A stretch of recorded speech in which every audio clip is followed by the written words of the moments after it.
Welcome into the experimentational era of my channel. What I mean by that is up until this point, I think I've focused far too much on the dark side of addiction, but not enough on the recovery, so life after addiction. So during this phase of my channel, I'm going to try different things to incorporate recovery, a message of recovery into the channel, and I may end up having to start a second channel, but we'll just sort of see where this goes. Okay, so today we're in the kitchen because I want to do a little DIY project, and I'm getting really bored with just talking to the camera and it just being me talking the whole time, so I figured it would be kind of different. I'm going to talk a little bit about like a cliche message I learned in AA when I was in AA. For anybody that doesn't know I don't go to AA, I don't go to NA meetings. Those didn't work for me long term, but I'm not going to go into why here because it's not relevant to this video. I learned a lot while I was in AA. I was court ordered to go to AA, but I did learn a lot while I was in there. So I don't like cliches, but cliches are cliches because they're often true. So the one that I'm talking about today is called, how did they put it? I hope you can hear me. I still don't have a microphone. What did they call that? Our secrets keep us sick. I think that was their wording. So the project, while I'm talking about that message, is my niece's birthday is coming up, and I've been wanting to make one of these for my shop anyway. So the concept is turning boxes like this to decorate them with things like lace, little embellishments. I have this wallpaper, the one that's in my office. I'll get it out in a minute. And yeah, just to make these little boxes look like treat boxes. And she loves Hello Kitty. She has for like the longest time. It's a really cute little hair clip that I want to put in hers with a gift card, and then make the box like decorate it like a little cake. And the double fun thing about this one for my niece is she likes to bake, and she's really good at baking. So having her little box look like a cake, I love that. And I got the idea while I was at Hobby Lobby the other day. And then I have this one, and I have a bunch of these in my like pile up in the garage. And I'm going to do this one today, but then I want to eventually do a double decker, several double deckers like this, and put those in my shop. And I don't know if I'll put this one in my shop or not, but let's just see how these turn out. So for the longest time, I had this guard up. It probably started in high school at some point, and I just kept with it. I felt like I had to keep these dark inner struggles that I dealt with. I had to keep them secret because they were my weaknesses, and I didn't want to expose my weaknesses because I didn't want other people to see me as weak. And worst case scenario, somebody that, you know, didn't have my best interest at heart could then use my weaknesses against me. I mean, I even kept them secret from my parents, from my boyfriends, from my best friend, because I just felt like everybody would look at me in a different way. They would be disgusted with me because that's how I was with myself. I was disgusted with myself. And anybody that's had an eating disorder, there goes the dog snores, I think will understand the level of self-disgust. I used to look in the mirror and just pick my body apart. I don't even think, looking back, I was so thin compared to like what I saw in my head. It's like looking in the mirror and only being able to see the negative, and not just that, but looking in the mirror and seeing a distorted image. What I see isn't reality. I see somebody far bigger than my real self. Okay, here's Bella, because you are going to have the inevitable dog snores and random sounds in this video, so there she is. So in my early 20s, there was several times where I lived on my own, and I would go, this was actually a really kind of bad thing, because when I was alone, I was the most self-destructive, and I would go back to my apartment and I would throw up anything that was in my stomach. It was just, if I didn't do it, the thought would just keep telling me, you're gonna get fat, you're gonna get fat, you're gonna get fat. And I would binge, so I would just eat like whatever I wanted, because that when I was at my apartment, I could just get rid of it right away. So I had this mask up when I was in public, even with friends and family. Like I just had this mask up when I was in public, like everything was fine, everything was okay.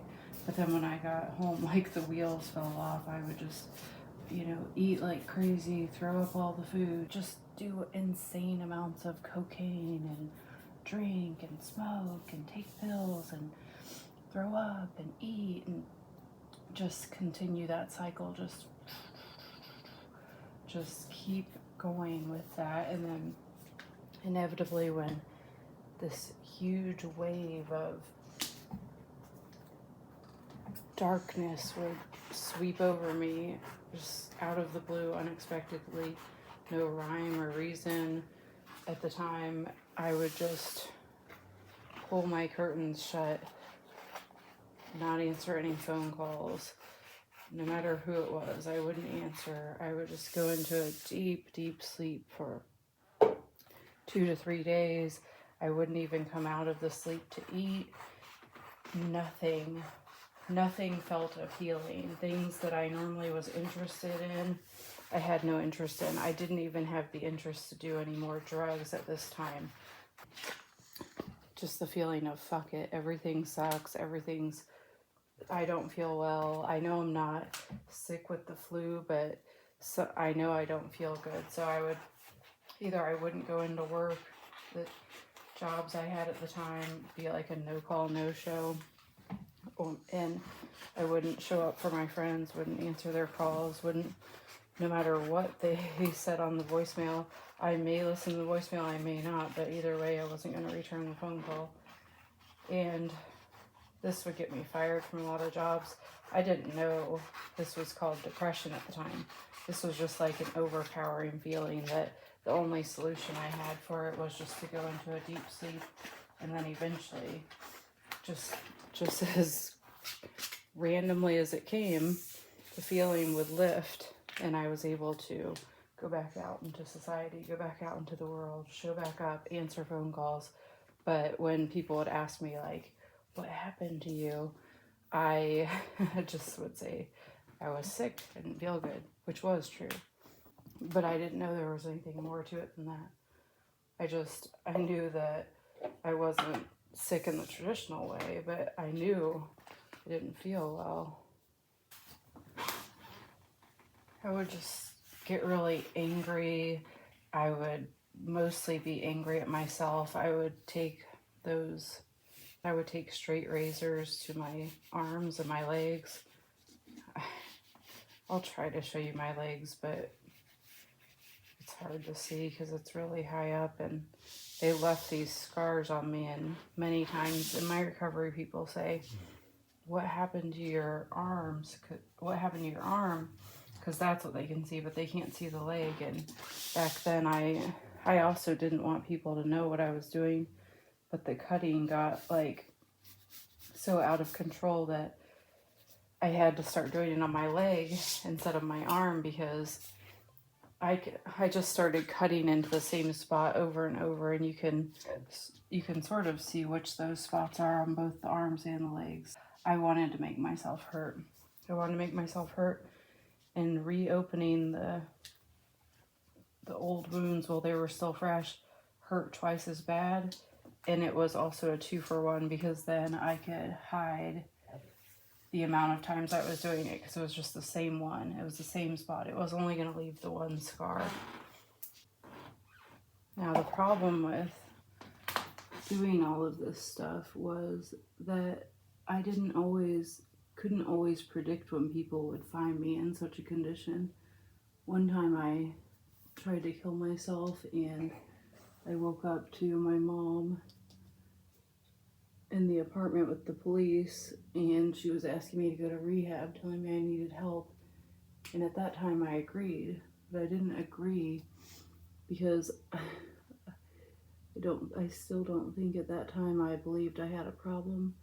I agreed just so that she wouldn't worry. I didn't want people to worry about me, and that's why I kept these secrets. But that particular day, she found me in my arms. How I fell asleep was cutting myself after taking all the pills and drinks, every pill that I had in the apartment. I cut myself and I fell asleep because the blood like dripping down my arms soothed me, but the blood dried onto the sheets. And so when she found me, of course she was worried. She sees blood all over my hands and it looks like I tried to slice my wrist, but that wasn't what I was doing at all. I was trying to calm myself down, but I was trying to kill myself with the pills and the alcohol. Anyway, the same thing would happen with my boyfriend, who's now my husband. He would find me and there would be, again, my arms stuck to the sheets with the dried blood. And he knew something was wrong, but he didn't know what. He just knew something was wrong. I would always deny it, like this, that there was really an issue at all. And I didn't really know if there was an issue or not. I just knew that it was helping me. It was helping me cope with my feelings. I wasn't seeing it as like really that destructive. It's like I'm just cutting into my skin. Just gonna leave some scars. But that's about the end of it. I'm not cutting myself to die. I'm just cutting myself to calm down. So because I just kept denying that anything was wrong, this is how the secrets started to get me. What I don't acknowledge, I can't fix. What I'm not aware of, I can't heal.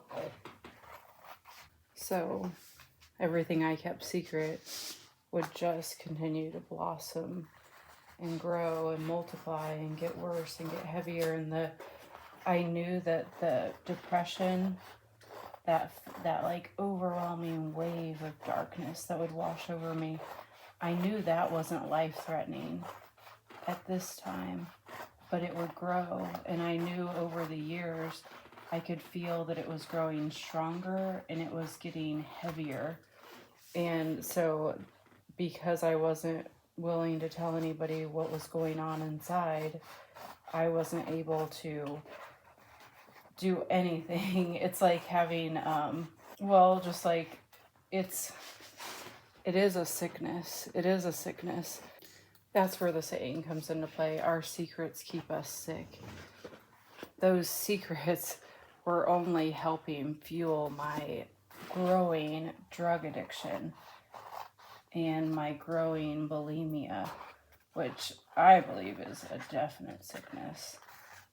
So all those shots I was taking before I went out with friends, how I made myself look, a perfect face of makeup, a cute outfit. This is what I looked like at that age. Here's some selfies. I was obsessed with myself, yet I hated myself at the same time. I don't know how that's possible. I was obsessed with how I looked. I guess because I wanted to make sure I looked the part. I looked okay, even though I knew nothing was okay inside. I was obsessed with making myself look like everything was fine. It wasn't fooling people after a certain amount of time. I was getting confronted more and more. So I went to therapy after many years of battling my addiction and accepting that, I had to finally get help at a certain point. Then I realized going through therapy, like talk therapy, is how I started. Traditional talk therapy is what got me to uncover my issues, like that I had from growing up and the really complicated relationship I have with my mom. Talk therapy was able to help me uncover that no, I don't have to be perfect. I don't have to look perfect. It's not all about my looks. That isn't what is most important. It's about dealing with what's going on the inside. And I was also able to uncover finally that doing things like crying in front of somebody else, it's perfectly fine. It's not something I have to hide. And now I've cried in front of pretty much, I've cried publicly. I've cried in front of my husband many times, my son a few times. I still think I have that, like, I don't want to worry my son thing, but at the same time, I want him to know that people do cry, and it's a natural emotion. I'm not afraid to feel my emotions, and I learned through therapy that sharing my inner struggles and my dark sides of myself, it isn't a bad thing. It takes strength. It takes courage to show your vulnerability, and we need more people to do that, because when our parents and people that we look up to, when they don't show their vulnerability, you just think that, at least I felt like, oh, I'm just really weak and pathetic, like, what's wrong with me? I didn't know it was normal to have those weak feelings. And well, neither of my parents had depression. Oh no, one of them did, but we won't get into that. But they didn't ever talk about it, so I didn't even know that that was normal and what it was. And then when I had it, I'm like, oh, well, I'm just the one weirdo in my family that has this thing that nobody else has. And it just, I always felt like it was something I should cover up. Well, those are dry, and I'll finish my thought there. And I'll show you what they look like decorated at the end. So I've heard many different variations in my recovery of, oh, well, I don't want my son or daughter to know the extent of how I was like before I had them, because they'll think worse of me or they'll use it against me. And I also have had those thoughts before, but I know that growing up to be a perfectionist, because I thought my parents never did any wrong, as far as like major mistakes, of course, yelling or saying things they don't mean, stuff like that, but I'm talking like big mistakes. Like, I think it is important that we share that. I've shared many felonies. I've shared many big mistakes that I've done in my life, mistakes that if I was caught, I would have ended up in prison. And they were things that I did without thinking, and they were things that I did regularly in my drug addiction. And I do share those with my son, because what if tomorrow I die and there's no one else that can share that part of me, that if I share it, yeah, he could use it against me when he's older to make me feel bad or whatever, but that risk is still worth sharing, because it could help him when he's older and he's dealing with his own stuff, or anybody for that matter that knows me and they know what I've dealt with. Any single person can then use that to not feel so isolated. They can use that to feel like, okay, this person looks like this, but this is actually what's going on inside them. We need more of that in society and less of me in my 20s. I look like this. I look like I'm having fun. I look like there's nothing wrong. But inside, I'm completely torn up and I'm dying. And my drug addiction is killing me. And I don't want to share that with anybody. And I don't want to share that I have a disordered relationship with food. And that's something that I will struggle with both forever. Just addictive personality, disordered thinking, seeing something different in the mirror than's actually there, picking myself apart, wanting to always strive for a higher level of perfection, then having to remind myself that perfection isn't the goal, perfection isn't the answer, and neither is starving myself, and neither is looking a certain way, but it's on what I do with my time, how I am with people, who I love, how I act in the world. Am I true to myself? Am I true to my spirit? Is my soul happy? All these things are far more important.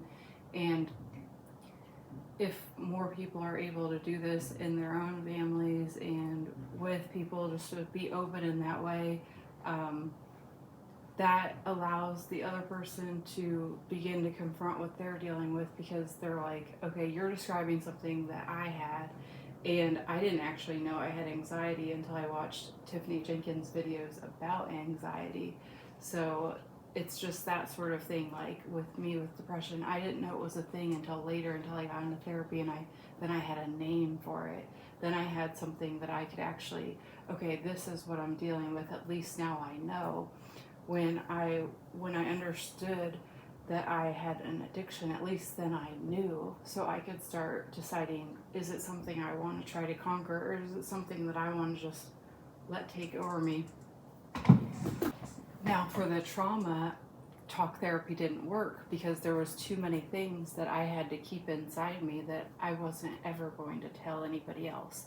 And that's okay too, because there's something called EMDR therapy, where you can like go into almost like a hypnotic type state, and your brain can do the rewiring. When you confront the trauma, your brain starts to sort of heal from that, and that's how I was able to heal from a lot of my more traumatic things.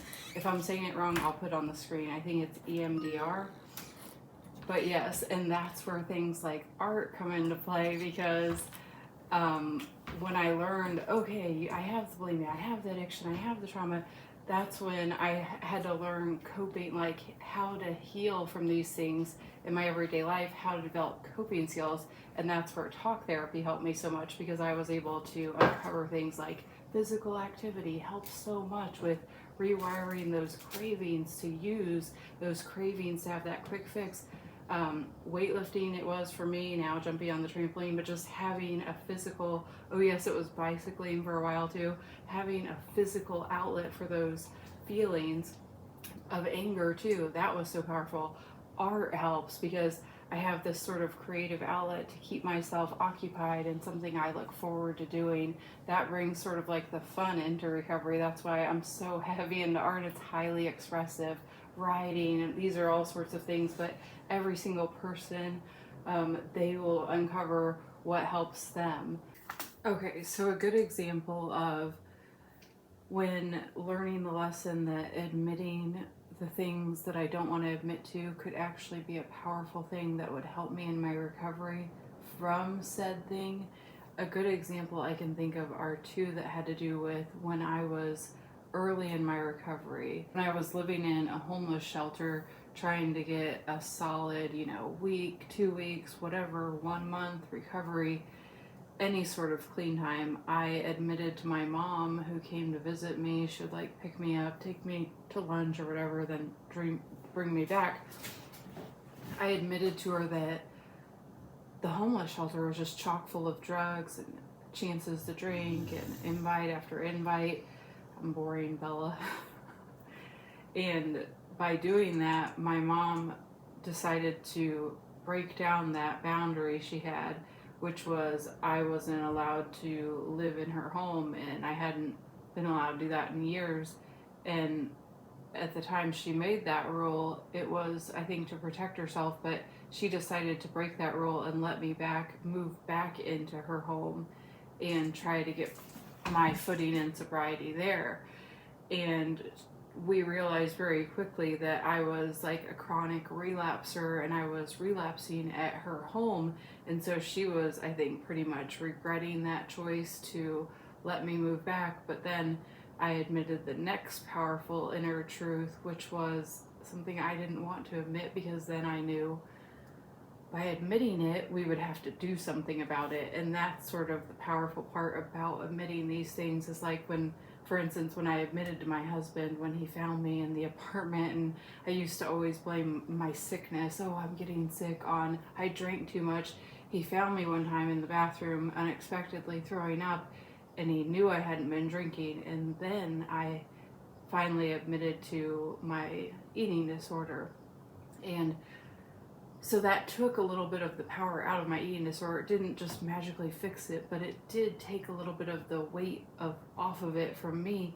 And when I admitted to my mom the second truth, which was I can't be alone with myself. I don't trust myself to be alone at this time in this head space of what I have going on in my head. Is just the second I'm alone, my head is just, all these thoughts are just like temptation, cravings, this inner dialogue that's like, it's just planning my next use. Like, oh, I'm going to take this money that I have hidden here, or I'm going to sneak away and get this money here, and I'm going to walk up to the local liquor store, and I'm going to have enough time to get a few bottles, come back to the house, start drinking. I'm going to hide the bottles in the bushes, and whenever I go out on a cigarette break, I'm just going to be guzzling down the vodka.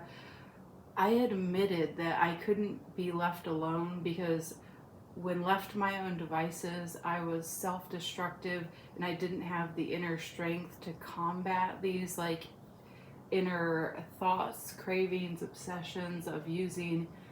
And so then she decided she was going to have me tag along with her everywhere for the first, I think, year I lived there, which I'm sure at times we both cursed that arrangement, because it was very hard. And me and my mom, we butt heads on a lot of things, but it was the best thing I could have done for my early recovery, because then I did start to gain traction. I did start to get clean time, consecutive days clean.